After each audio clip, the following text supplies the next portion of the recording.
evening and welcome to Rivalz Race Chat. Clinton and Adam as we are here every week. How you doing, bud? I'm good. Maybe that's why I don't watch our stuff back. All this time I thought I just don't enjoy my voice. But maybe it's actually your hair is the reason I can't watch our shows back. That could be it, because I was just messing with my hair and Adam called me vain. So I'll put my hat on and I'm going to have to fight about it. How about that? Well, the countdown started. You looked great. Like, you look fabulous. The lighting is right for you to wear a hat. Like, you're not casting shadows. And the countdown goes on. You take your damn hat off, start combing your hair. Even I know better than to do that. Wow. We can get away with it. We do have an action-packed show tonight. Matt Weaver's going to join us. Matt is our kind of boots on the ground all over North America when it comes to racing, mostly in the States. We cross paths in a lot of places, and we'll bring him on to get his thoughts on SRX, IRA, the upcoming NASCAR season, the Chili Bowl. I mean, Matt's got opinions on lots of great stuff.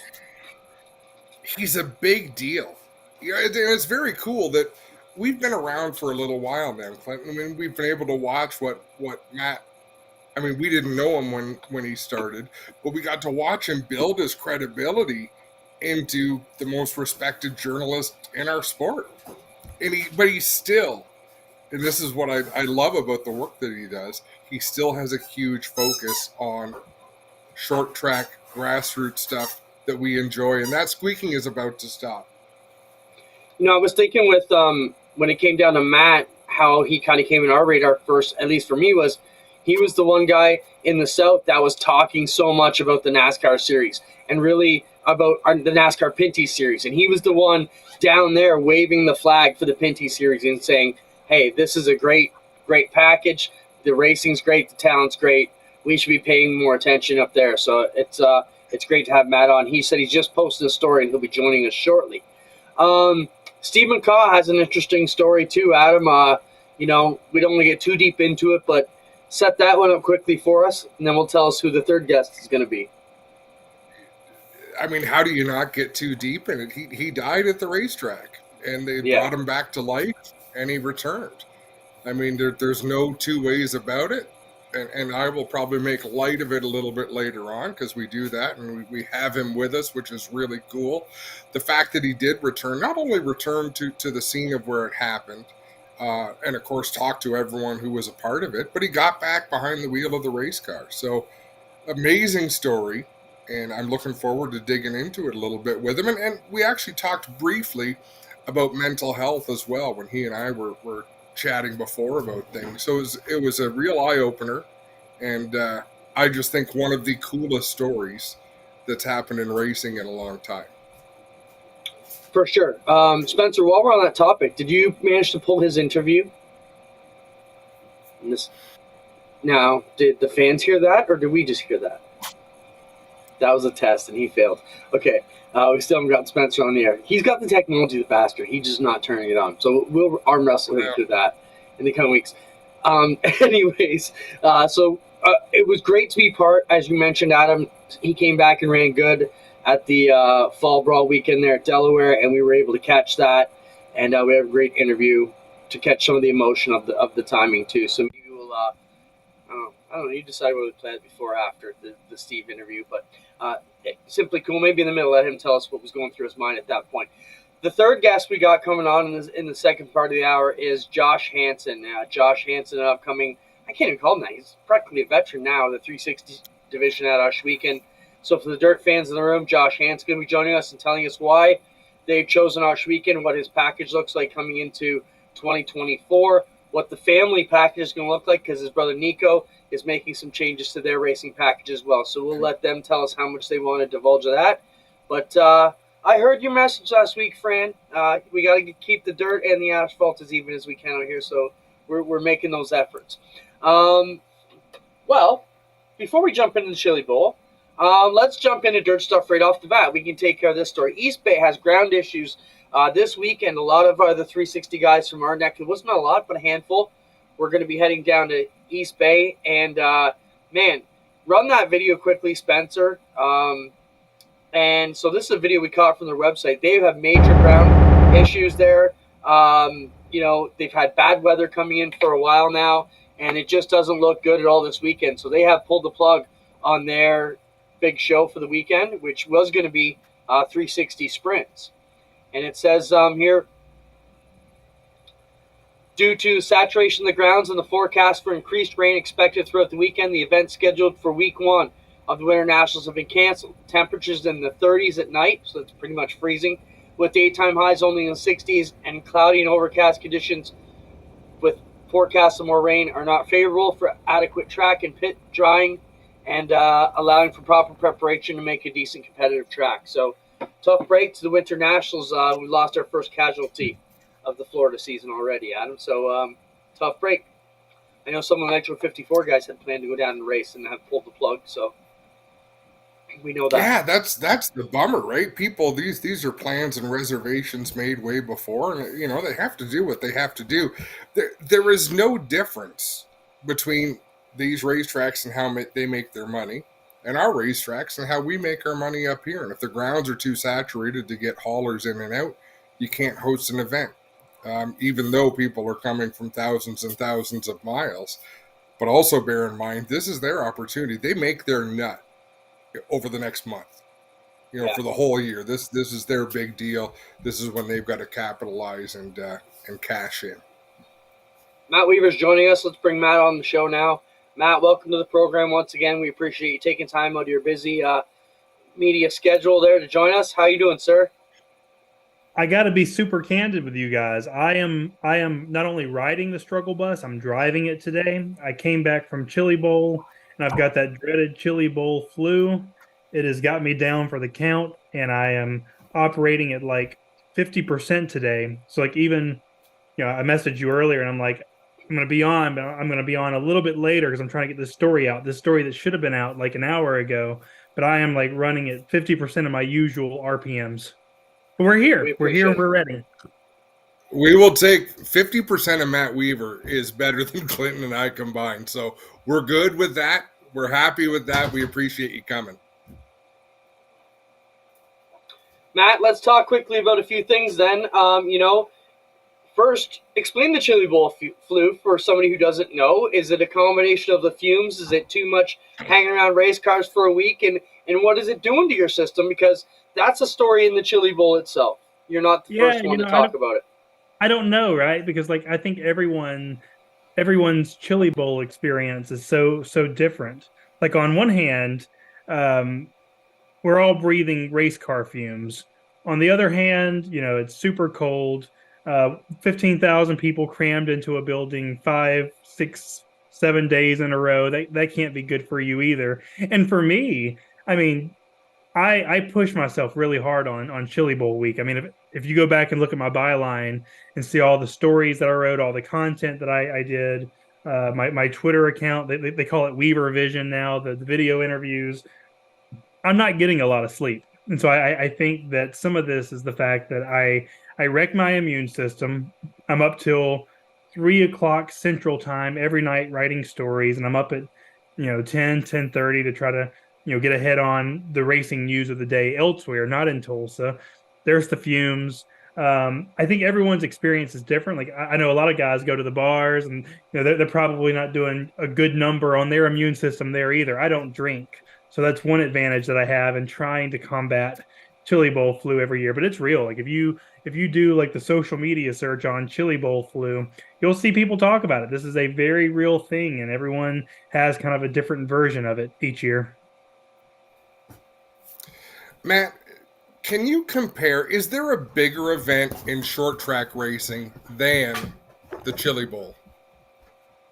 It's amongst the top, right? I mean, some people like to say from a dirt standpoint, Chili Bowl. Some people will say Knoxville Nationals. Some people will say Kings Royal. I mean, my favorite dirt race event of the year is Kings Royal, and that's just because dating back to Earl Baltus and now Tony Stewart, they've got jousting on the front stretch, and they've got the fireworks and the fire explosions, and I think there's nothing like Kings Royal. I'm a sprint car guy more than I am a midget guy, but I will say about Chili Bowl is that there's no other racing event in the world that brings together this kind of melting pot of racing talent to one. I mean, you've got the midget racers, you've got the wing guys, you've got the non-wing sprint racers, you've got IndyCar racers, you've got NASCAR racers, you have a handful of NHRA straight line guys, and they're all in Tulsa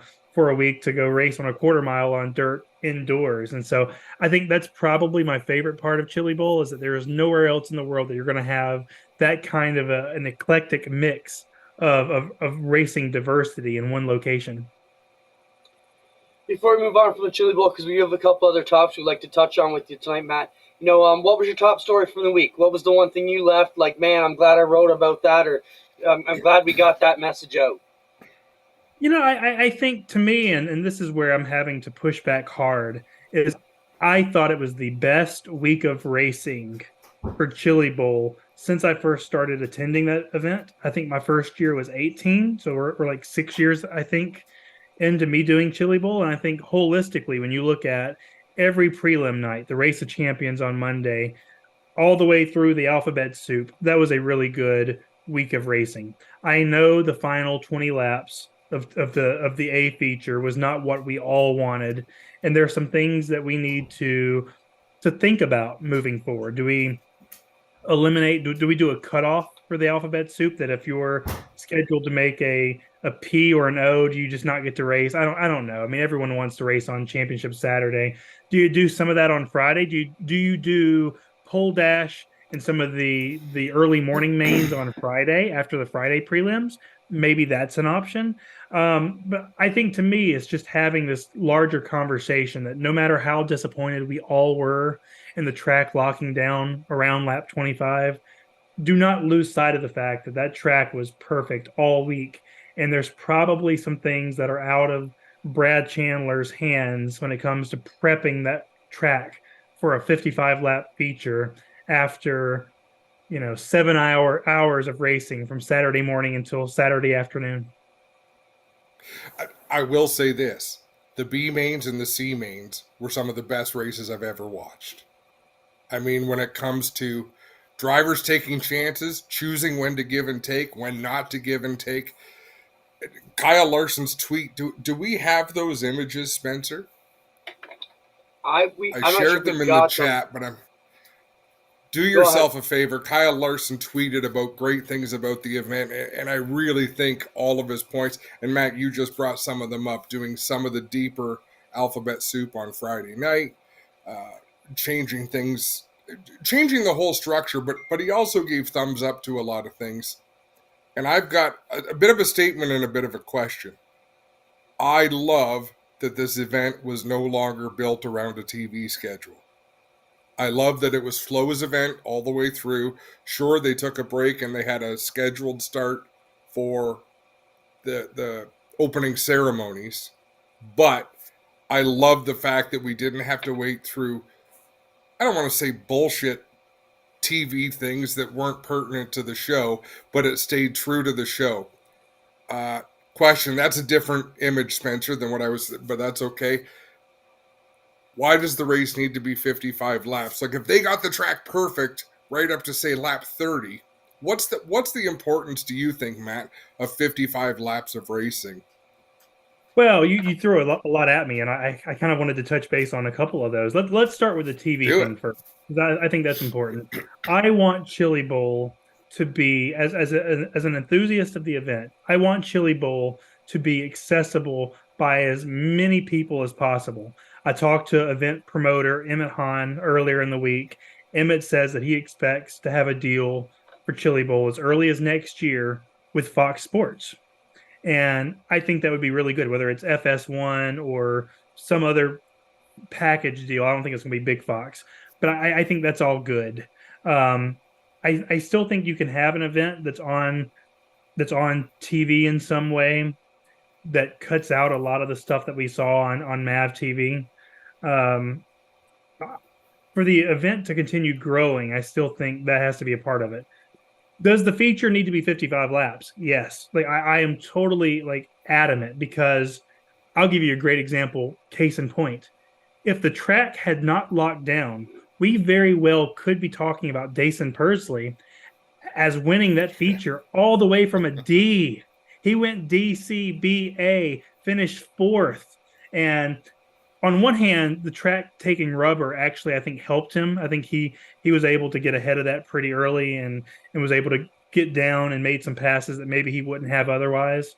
But I think we've seen, J.J. Yaley make some deep runs. Tony Stewart's won from the back a couple of times. I think you have to have a 55-lap feature. I just think that we have to have the right circumstances. I think the track prep crew were in kind of a really tough spot this year because we were so ahead of schedule and fans were still complaining. It's like, oh, well, this race starts too late every year. And then the same fans were complaining after the feature. It's like, well, why didn't Gravel and the track prep crew spend a little bit more time prepping the track since we were so far ahead? It's like, what do you want? Here's the deal. If he had spent more time, tilling the track up, he's going and putting more moisture into it, it's going to be a hammer down racetrack. And that's not a good thing either. That's not good racing either. It's such a delicate, fine balance. And that track held up so well throughout the day.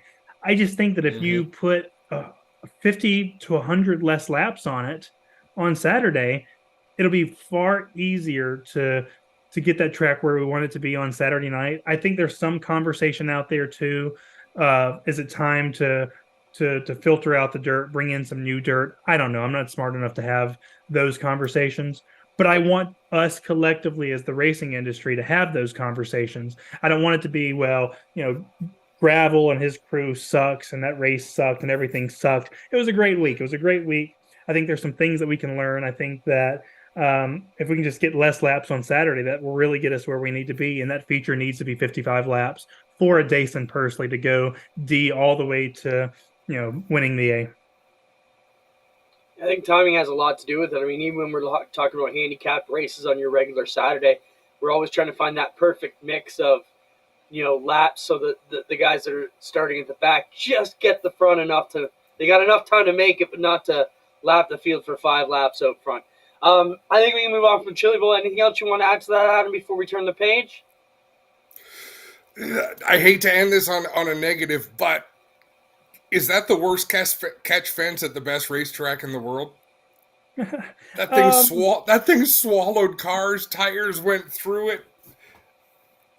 So again, I keep preaching nuance, right? Nuance and just having honest conversations about it. That's also a fine science. I mean, one, they're constantly having to put that back up after it's been knocked down. I think if you have too stiff of a fencing, that could actually hurt people. So you want the fence from just a purely scientific standpoint to give a little bit because it absorbs the impact. Where if you make it too stiff, it's going to it's going to hurt when you hit the fence, and it's going to throw you right back down on the ground, and that's going to hurt too. So there's a little bit of engineering that goes into that as well. For all the talk of things that could have gone wrong, tires going through it, I don't want to say that nothing went wrong, so nothing can go wrong. But I will say slowed down everything. Right. Everything that went to the fence, it did slow. I shouldn't even have brought it up because that was the best week of racing. It's a fair conversation, and it's one that I like to have. I just want people to understand why, what are the pros and cons of every single part of this, whether it's the fence or the track prep or the feature or whatever. Like, I love the conversation. Let's have it. It just, as long as it's like a super nuanced conversation, right? Chili Bowl never lets us down, though. Doesn't seem to be slowing down, that's for sure, even with or without the star power. Let me say this one part. It's one of those things where it's like when the night's over and I'm walking back to the car, it's like, man, that's the worst feature I've ever seen at Chili Bowl. I can't wait to do it next year. That's how it always is. And the early schedule, they were early every night. Like I remember years where you're staying up so late fighting it that the whole week. I thought it was well-run programming. Like you said, Clinton, let's move forward. Let's get on to some fresh topics, but you got to talk about it quite a bit. It's my favorite event of the year. Matt, SRX. Okay, so we were close to it with Oshweekend. We put a bid in. We had a proposed date. We were the Canadian date that Hawk had talked about. They'd asked for a fair bit of Canadian money from the TV end. It didn't come. Then we had radio silence, and the next thing we hear is that it's out. Coincidentally, the day before we get released, or the 2 days before, whatever it was, we get the IROC announcement that Ray has Evernham has picked up the IROC, rights. So are they connected? Some sources are saying no, they're not. Ray had moved on long before any of this. Are the timelines just a coincidence? What do you know and what are you hearing from your neck of the woods on SRX, IROC, and that whole situation? Yeah, I still think there's more to be learned. I mean, I'll put it this way: the biggest hurdle that SRX faced is that they had tremendous operating cost. I don't know the exact figures once they moved from CBS to ESPN, but they had very large driver salaries, and when you brought in a superstar, they got paid very well. Um, their production was very nice, and when you have a production that nice, you pay for that too. I think the biggest issue that probably hurt is I know that last year Camping World came in really, really late, and Marcus Lemonis very much saved the season. But Marcus was only going to come in at a number that worked for him. And I think, I got to be very careful because I don't know all the facts, but I think that Hawk kind of took the mindset of, okay, well, we're going to get the best deal that we can get on the title sponsor, and we're going to try to make it up elsewhere. My biggest question with the IROC stuff, because this is the part that I don't know enough to say for sure, is I would like to look at who their investors are. Like we know that they have. I'm having a brain cramp here. This might be Tulsa flu brain. Sorry, we don't need to name. Just go on with the story. Yeah, this is terrible TV, but it was right there on the tip of my tongue. The guy that invested in Michael Waltrip Racing and Chip Ganassi Racing helped launch the charter. Kaufman?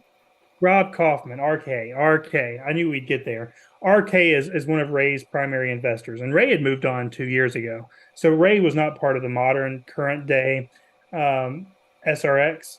But I would love to know who else are their investors. Is there more? Because I know that SRX had a good number of investors too. Like Endeavor was part of the investor group, and so it was way more than just Hawk and Tony and ESPN. Did they lose some of that private equity money? I don't know the answer there. I think the TV deal was set. I just think the operating cost far exceeded their budget, and Hawk was ultimately not able to balance that. And Camping World was not, like, 99% sure Marcus Lemonis was not coming back. So Hawk was trying to figure out a title sponsor. And I think the headwinds just became too much to overcome when it came to the budget that they had set, the operating costs they had set. So where does it all go from here? You've got IROC, which is basically a name. You've got SRX, which is a newer name with equipment, with assets. What does the future hold? Is there a merger? I can't imagine a merger since Ray Evernham. I don't know. I don't know. I don't know, but I think that this version of IROC, this kind of vision for IROC, is not in the same stratosphere as SRX. It's not even in the same stratosphere of IROC. And I need to text RK and Ray and see if I can jump on a call and talk to them, because it's hard for me to even have conversations like this, right? And this is a reason I need to go text them. But I've been in Tulsa all week, right? I think their plan is I know their plan is that they want to run the vintage cars. If anyone ever gets a chance to go to Ray Evernham's shop, it's actually really cool. I mean, I'm not saying that 200 people should go there tomorrow and bother him, but if you knock on the door and Ray's there, like, they'll show you the shop. Like, he loves to show off his cars, and he's got multiple cars from every generation of IROC because he's a big car collector guy, right? And I think for Ray, he likes to do things with cars. And I think that he just wants to run these kind of exhibition events using retro cars. And I think he wants to kind of take some of those cars and bring them up to modern safety standards. He built this 1938 modified. He calls it the Ghost. So if you Google Ray Evernham, the Ghost, you see that it's a 1938 modified race car, stock car, but it has all the modern amenities, all the modern safety standards built into it. I could see, knowing Ray, that this is an opportunity to get some TV money, He can put it into cars. He likes to build. Take these old classic cars, give it modern safety standards, and call it IROC. That part to me is speculation. I know he likes to build. I know he's got partners. I just don't know entirely how all those things that I do know tie together to create what is going to be this modern IROC. See, Matt, I had a whole different, kind of outlook on how this thing would come together. I mean, I thought in my mind it would be a lot bigger than that. The IROC name, I mean, Adam and I had this discussion last week. How many people weren't race fans who drove an IROC Camaro, had no idea what IROC even meant or what it was all about? It was only us race fans who got what the Camaro and where that namesake came from. To me, with Ray's former association with Dodge, how the hell are we not putting together a brand new modern car with an IROC badge on it that we're licensing to a big three builder or someone like that and running with Daytona? Like, maybe I took it too far. I didn't think they'd be anything near SRX. I figured we'd go back to companion races at Long Beach of, the Long Beach Indy races and the Daytona races with matching cars and the best of the best, and take this SRX idea to the ultimate echelon like it was before. And the kickback to pay for that is the tie-in with the licensing fees with a Ford, Dodge, Chevrolet, Toyota, whoever it may be today, who's going to build a badass street car and call it an IROC.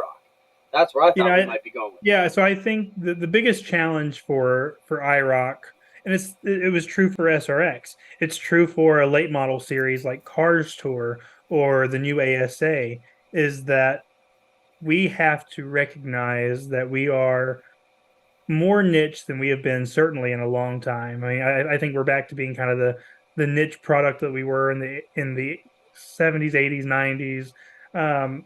Factory support is not there even the way it was back then, and so you have to find a way to pay for it. Ultimately, what doomed SRX is it goes back to the lack of a title sponsor and the lack of a ton of commercial partners. And so, for any racing entity to exist in 2024, you're going to have to beef up on either those partners, private equity money, and I just don't know that a platform that has the sort of limited appeal that SRX and IROC would have. I mean, it's hard enough to sell, the NASCAR Cup Series and IndyCar and the Indianapolis 500. So when you get super niche, you get SRX and you get ASA Cars Tour, it gets even harder to sell that. So I think those are the headwinds that Hawk mentioned in his press release. Adam, I got one for Matt, and then I'm going to turn it over to you because we do have Steve McCaw joining us shortly too. Matt, now Adam, was your an IROC deal? If it is, go ahead. Mine's about Racing America. Nope. So. Nope, go ahead. Racing America, Matt, our association, we produced the APC series broadcasts that were free on GeForce TV last year. We've now gone behind the paywall, and, for a lot of the Canadian fans may not understand how big the Racing America platform is and why it's good for the Canadian racers to be on Racing America. And I thought you might be one guy who might be able to explain that to the viewership up here. Why is it good for the APC series to be in an association with Racing America? Yeah, so the disclaimer there is that I spent almost a year and a half at Racing America as the editor-in-chief, so I'm super well-versed in their business model and their strategy. I will concede there are pros and cons. I'm not going to sit here and try to tell a Canadian racing fan whose access has been decreased that it's all butterflies and rainbows. But I do think there is a version of a relationship with Racing America, which is owned by the NASCAR Cup teams, that has the ability to create more brand awareness in the States, the opportunity to open the series up to more potential partnerships and sponsorships in the States. I think it sounds weird, and I know there's going to be some pushback to me saying this, but I do believe that being behind a paywall on Racing America actually creates more awareness for the series than being for free on YouTube. And I know at face value that does not make a lot of sense, but I do think that when you have the RTA's, business apparatus behind you, pushing you, and they view this as a priority. I actually pitched this to them over a year ago when I was there. I said, you guys really have to go, one, look at the Canadian racing scene in general, because you guys obviously know I love the Canadian racing scene. That's why I'm here. But I think that there's potential for huge growth in the States too. And I think there's the potential to get American racers to start wanting to go up there more. We saw it with the Canadian short track nationals at Jukasa, right? We saw the sort of interest that event was able to get from American racers, and it was a really huge deal and a really huge race. And so I think on a scale, that's what this sort of partnership and relationship has the potential to do for the APC series. That's well said.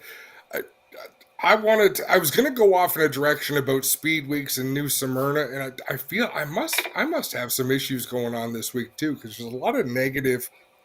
It's not even a negative, but I don't know if you've paid attention to the asphalt modified people complaining that they don't make as much money running the whole week at New Smyrna as the ASA series is coming in for one night to do 200 laps. But have you been up on any of that debate or any of the social media stuff, Matt? No, I've missed some of the most current stuff when I was in Tulsa, obviously, but this is not new, right? I mean, I get the argument because I think, to me, being from the Gulf Coast and being a part of that snowball derby, Mobile, Pensacola atmosphere that shaped me as a racing guy, I'm always partial to the Southern style super late models. But I will say, in the 13 years now that I've gone to New Smyrna and Speed Weeks and covered that, Ricky Brooks especially did a tremendous job turning that division around. And to me, that's like the premier division of Speed Weeks. They've got the NASCAR Tour race there. They've got 30-plus cars for the entire week of Speed Weeks. There is certainly a case for those guys to make that they are the premier division and they should be treated like it. At the same time, listen, that event is promoted in a large part by Track Enterprises, which is the owning body of the ASA. The track crew that does the tower and tech, that's CRA, which is Track Enterprises. This is their marquee division. It's their marquee IP. They're trying to build the new ASA Stars series into the ASA that we remember, or ArtGo, or the All Pro series, depending on where you are regionally. Yeah. And they're going to treat that series like it's their NASCAR, their ARCA, their big tour. They don't own the NASCAR modified tour, so they're not going to elevate tour type modifieds, but they do own super late model racing in the United States. On the plus side, all of the buzz it has created is only going to sell tickets. Like, there really is no downside to the conversations and, hey, we love open wheel, hey, we love fenders. They're all going to show up and buy tickets to the races. So Clinton, to me, win-win. Make sure you get the name right and let the people know what track and what nights you can be there. Right on, Matt. We appreciate your time joining us here. We know you got a lot of work to do. We'll let you get back to it. We're going to call on you in the future as we get through Speed Weeks, maybe, Matt, and get you back in a month to tee up some of the stuff and wrap up some of the action we saw down in Florida. So we appreciate your time. Absolutely. Hoping to cross the border this year. Miss you guys. See you guys later. Awesome. Thanks, Matt. Canada. Thanks, Matt. Catch Matt's media all around the internet. Wow, man, wherever we turn around, Matt's out there. So always good to see him. Our next guest, Steve McCaw, Delaware racer. Adam, what a hell of a story he had last year. As we get ready to bring him on here. I'm going to do it, Clinton. I'm going to whip out this. I'm not big on statistics, but I believe this is true. The only driver to have died at a racetrack and come back later that same year to win a heat race. I could be wrong, but I believe, Steve, that is a calling card. That's something you can hang your hat on, and we sure are excited that it happened. But welcome to the show, first and foremost. Thanks very much. I appreciate it. Yeah, we should probably put that on a Christmas card. Did you hear what he just said to you, Steve? Welcome to the show. We're happy that you died at the racetrack. We're happy that happened. That's what he said. I'm happy you came back. I caught that. I was a little concerned Steve, about it, but let's talk about your situation. So you're racing pretty much the hot rod division at Delaware, correct? Or the V8 division. You've got a Chevelle type car, or if I'm not far off there, show a couple pictures of his car, Spencer. So if my description is off. Steve, you had a medical incident on a Friday. That's good, Spencer. We'll get back to the car in a minute. So you had a medical incident, and maybe you should tell us about what all happened and what happened during the race at Delaware last summer. Okay, so actually, I was talking to Adam earlier today, or messaging with Adam earlier today, and I had a pretty important doctor's appointment today.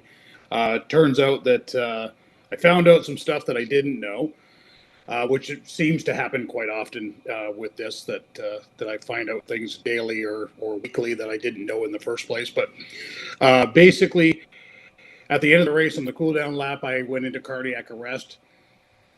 Don't know whether I knew what was going on or not, but I knew enough to kind of put the car up against the wall, I guess. And then I didn't say anything on the radio. We figure that when I bumped the wall, my foot hit the throttle, put it to the floor. Which okay, fine. Derek Clark realized there was something wrong, ran over, shut the car off. Wayne Pilkey, the Verburns, guys like that, the track staff got to the car, in the car, started working on me in the car, get me out of the car. And again, a lot of this is just stuff that I've been told. I've never watched the video, and I haven't gone a deep dive with the guys that were there because, truthfully, I don't remember any of it. And at this point, I don't think I want to know yet. Steve, maybe later, but not yet. Yeah. Yeah. What was your last memory of that Friday? The day before my daughter graduated. Okay. And so that was it. All right, carry so that whole day is gone. That whole day is gone. No recollection of anything there. But I find out today that, I had cardiac arrest, which is what killed me in the car. And then they were able to revive me. From my understanding, twice. And then I went again. And I just found out today that I had a heart attack after I had cardiac arrest. So while they got me out of the car on pit road, I then had a heart attack. And Shea Gemmel sprinted up those stairs and got a defibrillator and got back down. And they were able to use the defibrillator on me and get me back the third time. I didn't know that till today. When I was talking to my doctor, they informed me of the heart attack, which I was completely unaware of. So kind of crazy that, we learn all these things daily or weekly or monthly or whatever it is. But, I'm sorry. Go ahead, Adam. You have a question. I can see it. Would that have changed your plan to come back and race had you known you had a heart attack? Oh, God. No, not a chance. No, okay. This was bigger than that. I needed to beat what beat me. Like I was shocked. My question for you is, I broke my leg skiing when I was 15. I'm dying to go skiing. Anytime I bring a ski, my family's like, fat chance, buddy. You had your fun there. It's over. Right. So talk about when you go to the family and try to explain, look, I need to get back in the car. Not someday, but like this year, this summer. What was the timeline between when you had your incident and when you got back in the car? So the incident happened June 30th. I was in a coma till July 7th, I believe. I had a double stent surgery on July the 10th. I had a defibrillator installed July the 11th, and I came home 2.5 hours after that surgery. Now, and they did recommend it. Pardon? Yeah. How long till you were in the car? Oh, about 12.5 seconds. So I'm kidding, obviously. We got home, and I was trying to figure out what I was going to do. And then I talked to my wife, and I said, I think I want to race the car. She's like, no. I'm like, I think I want to race the car. She's like, no. So we fixed the car. The crew and I fixed the car, mainly the crew, to be honest with you. Fixed the car, and we decided to go out on a Monday night and practice, try it. So we did. My wife was not happy about it. But when we got there, Wayne Pilkey was there, and he was one of the guys that saved me. So my wife felt pretty comfortable because Wayne was there. The next Monday, we went to practice the car, and Rick Verburn was there. So she kind of was better because of that. But I had a stress test that I had to pass before I would get in the car to race it. So I had the stress test on, I think it was the 13th, and we raced on the 23rd. And I passed the stress test, so we raced on the 23rd.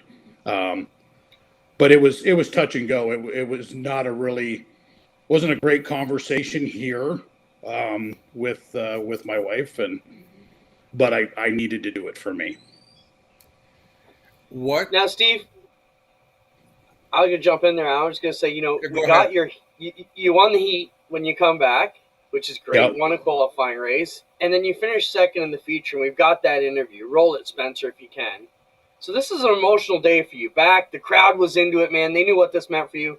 Fans, how about it for Steve McCauley? What a summer it's been, Steve, and what a way to come back and cap it off. Solid run, classy run there at Tyler. You could have moved him. Let him know you were there, but great finish and great to have you back at the Speedway. Thank you. I appreciate it. Yeah, Tyler's such a clean runner that, he's a great guy. He's a good runner. I honestly, I just have to thank my family, the fans, the guys at Wayne Kilkey, the Verburns, the medical staff here. I have to thank everybody that was here that day. Saved my life against a lot of odds, and I got a lot of my family here, a lot of friends here, and thanks to all these fans. You guys are amazing. We appreciate you. The sponsors, they all love me anyway, so you can read them, but I don't want to get that far into that. But G-Force, thank you for everything you do. Luke and his staff here at Delaware do such an amazing job. But this is all about the fans, my family, and coming back, defying odds. So thank you all. Steve, your racing family is happy to have you here. Great to have you back. What a great story. Congrats. Steve McCauley, ladies and gentlemen. Now, I got another part to that story. So, Steve, you're with Ray Cullen, right, at the dealership. Yes. And that morning they had trouble with the pace car. And being the racer you didn't have the exact tire in stock. And roll that picture I told you to save, Spencer. So they were able to roll in the APC Camaro from Queenston Chevrolet and Steve was able to take a tire off a production car, put it on the pace car to get them through the weekend. And your racing karma, Steve, I think helped you out that day to have those good runs. And by helping out the other fellow racers, you got some good finishes. What a hell of a story, man. It was hard not to get choked up even watching that replay. And that's about all I got for you, man. It's just great to have you back. Adam? From a mental health standpoint, Steve, how did you feel going to the track, actually getting in the race car and completing a race day? In the grand scheme of things, like how did you sleep at night after that and before that? Slept very good after that. Before that, and you and I touched on this a little bit as well, the mental health thing is huge. And going through the trauma that I went through has its own element of mental health or issues. The other problem is, and I'm sorry, I still deal with a few respiratory issues, so I apologize. I'm a little raspy, but the other part of that is the guilt that you feel for the people that were there to help you and what they're going through, because it's not a normal thing for just a normal bystander to have to do that. And the fact that all of these people did jump in and do that is unbelievable. But like Derek Clark is a perfect example. And I talk to Derek Clark quite often, but he still has visions of it. It still bothers him. My wife, who she had to overcome a lot of stuff. There was a lot of challenges with me. Obviously dealing with, she thought she lost me. Our children were there. That still chokes me up to this day. Very, very hard. But the mental awareness, I'm in a program that's called cardio rehab. And in that I have a psychiatrist as well that I speak to, and I talk to him about every other week. And I'll tell you, it's been the greatest thing ever for me. And I think that people that are too macho to talk to somebody, and I was that guy, believe me, I was that guy. It's okay to have to talk to somebody. It's okay to talk to someone. There's nothing to be ashamed of. There's nothing to be embarrassed about. Because ultimately, at the end of the day, It's just about being the best you that you can be. So yeah, the mental health thing is big, and Adam, I know you do a lot of work with it, and I applaud you for it, because it's a real thing, and people suffer a lot of times in private, and we need to get people to understand it's okay to talk to people.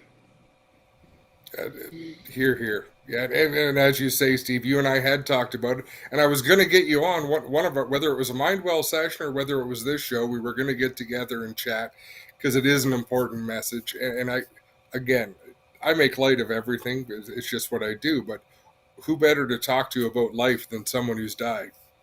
Yeah, and it's funny you say that because it's funny you say that because my wife and I was in a really, really bad spot, and we joke and laugh about everything. Like we have such a great relationship where we're goofy and we laugh, and we decided that we needed to change the attitude because it might have changed the outcome a little bit, the thought process that we had. So we did that, and it seemed to work quite well too.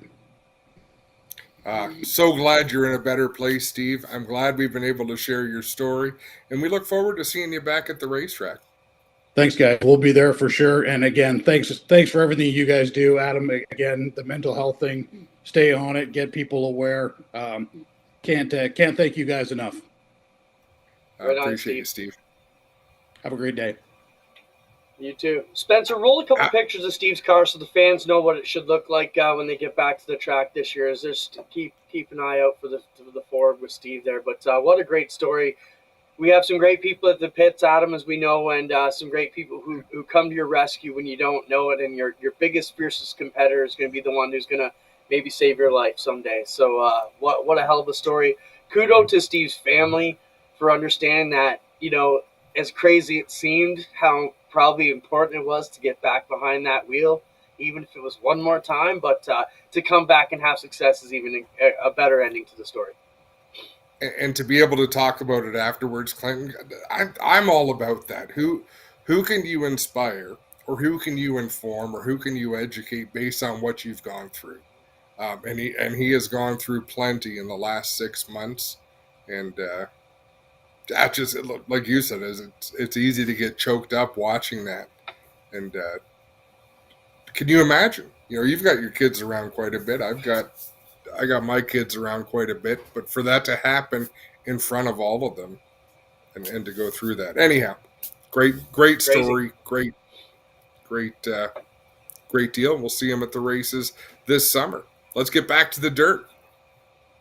Josh Hansen joining us now. Josh is I want to say up and coming, man, but you've been at it long enough. You won enough features now that you're not an old veteran, but you're a medium veteran. Is that what we're calling Josh these days? But before we get into much, Adam, the thing that shocked me about Josh last year was when he won those races and you pulled off that shy mask kid and you come out with the interview of all interviews.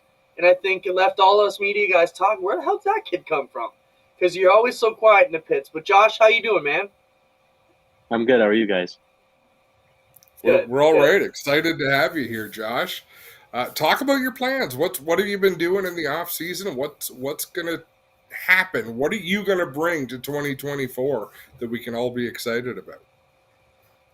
Well, hopefully a winning race car. Right now our plans are just focus on the Big O. I think we're going to wait for a few more schedules to be released. We might pick and choose some tour races, but definitely our main focus is definitely for the Big O this year. Josh, you really seemed to get a handle on things last year. You stepped up to the point that you're a contender every week, multiple feature wins. What's that one thing you're looking to change with your program to really solidify your spot as a title contender? We just got to be consistent.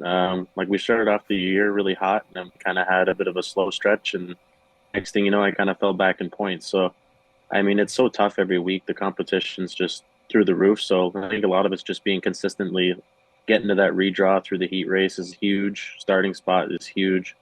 So just being consistent week in and week out. Josh, did you get the respect you deserved before you won a race from us, from Clint, myself, Greg Cowland, it seems to me that we might have talked about other people a little bit louder than we talked about you, and you went out there and laid a whooping on them, and we had to start talking. Does that register in your mind, or is that just something that we make up with microphones in our hand? I don't know. I appreciate being the underdog. It makes me, it pushes you a little bit harder to be that much better to, push yourself into the spotlight. Josh, if I recall, you had a car before you were old enough to drive it in the sprint world. You came over from go-karts. How did you end up taking that fork in the road from like a Niagara Merrittville kid who grew up racing go-karts there? How did you end up in the sprint car realm and not in like the modified sportsman realm in the Niagara region? Well, we were racing karts, like we were racing Tuesdays at Merrittville, Thursdays at Ransomville, and then Saturday was either somewhere in New York or Pennsylvania. It was just go, go, go. And then we were actually sponsoring Ryan Turner's sprint car at the time. And then my dad and I have always just been huge sprint car fans, and we were sponsoring Ryan at the time. And then Corey had a car for sale at the time, and my dad took me up to the Turner family house one night, and next thing you know, I had a sprint car. Man, it's just so wild to think about going from a go-kart, jumping into the sprint car. What's excited you the most, Josh? Well, like what has been the coolest thing for you? Was it getting that victory after, and again, great interview afterwards, but you took that win. Like that was not handed to you. Was it the first win that you got after really getting physical with Nick Sheridan? I think the most excitement is definitely winning, especially at the Big O. I mean, the competition is just second to none, and there's no greater feeling than coming out of four, especially being on that top side, coming out of four and just seeing that checkered flag. There's literally no better feeling. Josh, let's talk about, you went from a single car team, then brother Nico joins the mini stock ranks. What can you tell us about going forward with Nico and the team, and what plans you got for this year, and how's that going to affect what's going to happen this summer for you? Oh, it's actually going to be a really, really busy summer. We actually bought Nico a crate sprint car, so he's going to be out there crate sprint racing this year. We do still have the mini stock, so if for some reason he doesn't like it or something, we can always fall back on the mini stock. But I think the first time he gets into that crate car, he's definitely going to want to stay in it. Do you have aspirations, Josh, of going much farther, or is being an Ashwegan sprint car racer and traveling on occasion, does that satisfy you? With the family business, it's going to be tough to do that. But I mean, being a full-time sprint car racer would be an absolute dream. So we'll see where the road takes us. I think the ultimate goal would be to win a championship at the Big O, but baby steps, but we'll see where the road takes us. Yeah, we know your parents, and the likelihood of them just letting you go screw around to be a sprint car driver and not work hard is not happening. I hate to be the bearer of bad news. Let's talk about that, Josh. You started your career as a kid, and now you've got responsibilities with the family business. I tried to get some service done, and you guys helped us out with a new people wagon about a month ago, and I called your mom, and she said, I'm somewhere on the other side of the world. Call Josh. He'll fix you up. So, talk about that, how that's changed maybe your personality outside the racetrack, or how responsibility has maybe changed your program a bit, and just what it's been like to have to mature the last few years. It's been a lot. We recently purchased another towing company out about 9 months ago, and we doubled our fleet. So now we're upwards of 30 trucks right now, and it's just 24/7. We take three work phones home with us. We have 3 cell phones on us at all times, 4 including your personal phone, and they're ringing 24/7. But these sprint car engines aren't getting any cheaper, so we got to do what we got to do. And yeah, it's been good. But yeah, definitely got to take responsibility, and it's been a huge jump buying out this company, because now we have 2 locations, one obviously in Vineland and then one in Welland. So it's been a huge jump this last year, but it's definitely been for the better. And we've been super busy, but business couldn't be better right now. So it's all you can ask for, and we got a good group of guys with us right now, so can't be happier. Josh, that's awesome. I look forward to seeing you on opening night. I really look forward to you finishing on the podium, because once more people hear good interviews, even this interview here, it's perfect. You don't ramble on. You say what you need to say. You stop. You do everything in sound bites, and I don't even think you realize that you're doing it, but it's ideal. Can't wait to see how you do this year. Clinton, have you got anything else? No, man, it's great to see these kids come up and do a great job. Josh will be one of the ones to definitely keep your eye on when G-Force goes live and free on opening night, May 17th. Josh, thanks for joining us, man. Thanks for all you do. Awesome. Thank you guys for having me. Right on. Have Josh a good Hansen, one, Josh. ladies and gentlemen, driver of the 88H sprint car at Oshweekon in the 360 division. Man, he really picked up his game last year, picked up a couple of feature wins, and was on it. Do you notice that, how tight his answers are? And there's no way it's not something you do on purpose. It's just how he is.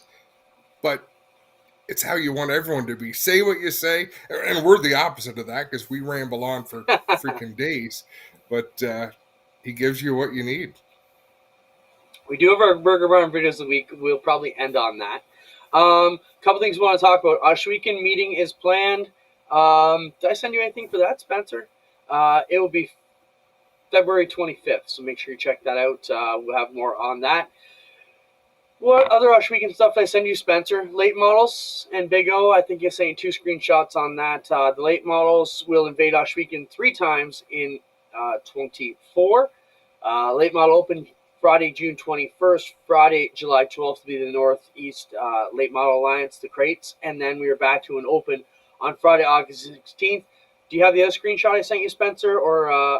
So breaking news today, Mark Rinaldi called me at 7:15, just before we went on the air tonight, and said they were able to move one of their other deals. They are now going to hold late model opens backed up to the Oshweekon late model opens. So both Saturday, June 22nd, will be a late model open at Brighton the night after Oshweekons, and Friday, August 16th, late model open at Oshweekon. The next night, Saturday, the 17th, late model open at Brighton. Mark also said we'll work on bonuses for drivers who can win both and compete well at both races. So great to see that Mark has jumped in and thrown the folks from Southern Ontario Motor Speedway a bone. Have not heard much about it. Southern Ontario Motor Speedway, there's always rumors in the works, and as soon as we hear anything concrete, we will let you know. Anything else, Adam, before we jump into Burger Barn videos of the week? I don't think so. What a hell of a show. I love when we got multiple good guests like that. Yeah. Let's jump into our Burger Barn videos of the week. These are just a couple things. One's a toy video. One's a, I don't know. Let's see it. One is a rally video, I think. Next up Roll is the 1984 Audi Okay, Sport Quattro. So this guy built, I'm all about toys, Adam. I don't know, man. I keep coming back to car toys. So this guy is running Hot Wheels rally car time trials on his social media page. In a time of 13. I love it. He's got them all categorized. He's got it going on, man. When I get rich, I'm not going to tell anybody, but there'll be signs, okay? Lots of cool toys. You don't like the toys, man? Didn't you have Hot Wheels tracks when you were a kid? I did. That poor fella hasn't been on a date since 1995, and he's got a cool Hot Wheels track. I was going to say, but it's got to happen in social media.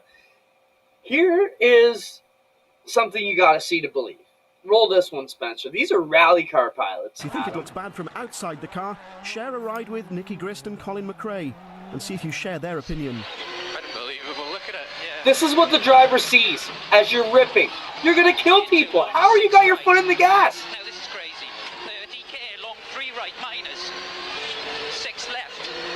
Look at 300. I can't even see the finish board.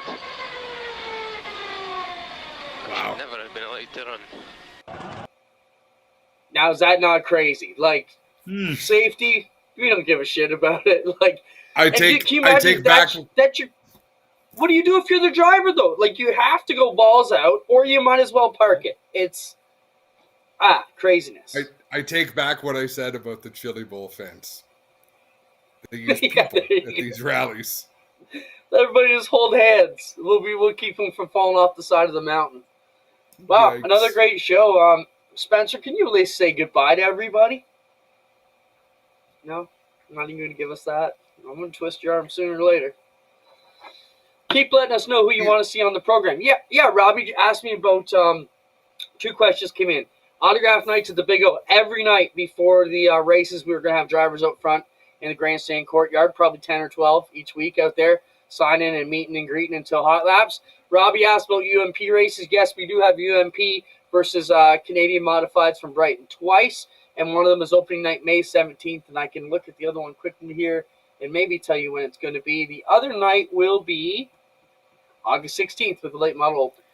So 2 nights. Did you make the, any progress? UMP mods. Did you make any progress with what you were thinking of doing with the UMP Modifieds? On the first weekend, you had made a call. So we talked between Kenny and Kenny. So we talked about getting Kenny Schrader's going to be there open night. We talked about getting Kenny Wallace, and it was actually Schrader that was trying to put the deal together. Wallace had somewhere else to be at a previous engagement. He said, "Thanks for letting me go," but I think we'd love to see Kenny versus Kenny one of these days at the Big O, and possibly we'd even talk to our friends at APC to say, "Hey, there's a race at Sunset the next night. Do you want to put them in late models?" And they said yes, they would. So lots of stuff like that going on behind the scenes we're always trying to put together, and you only get to know the good end when we can actually finally twist it up. So that's it. Good show. Oh, next week, programming change. I think we're going to still air on the regular time, but we won't be live. Adam is going to be out of the country, and I got my face being worked on. I'm getting facial surgery on Tuesday, so I will be out of commission until the following Tuesday at the very least. But it's okay because Adam booked his vacation on the same week, so it'll work it out. We're probably going to pre-tape, so watch for something live. It could just pop up on a Saturday or whenever it works out, maybe later this week. We'll try and get ahead of it for you, though. We appreciate everybody stopping by. Appreciate you, Spencer. Adam, what do you want to say before we leave? Nothing. I'm going to enjoy a week away, get some sunshine, and come back raring and ready to go for race season. All right, sounds good. If we don't hook up with Adam, we'll get him replaced. We'll work it up either way. Talk to you soon. Thanks, everybody.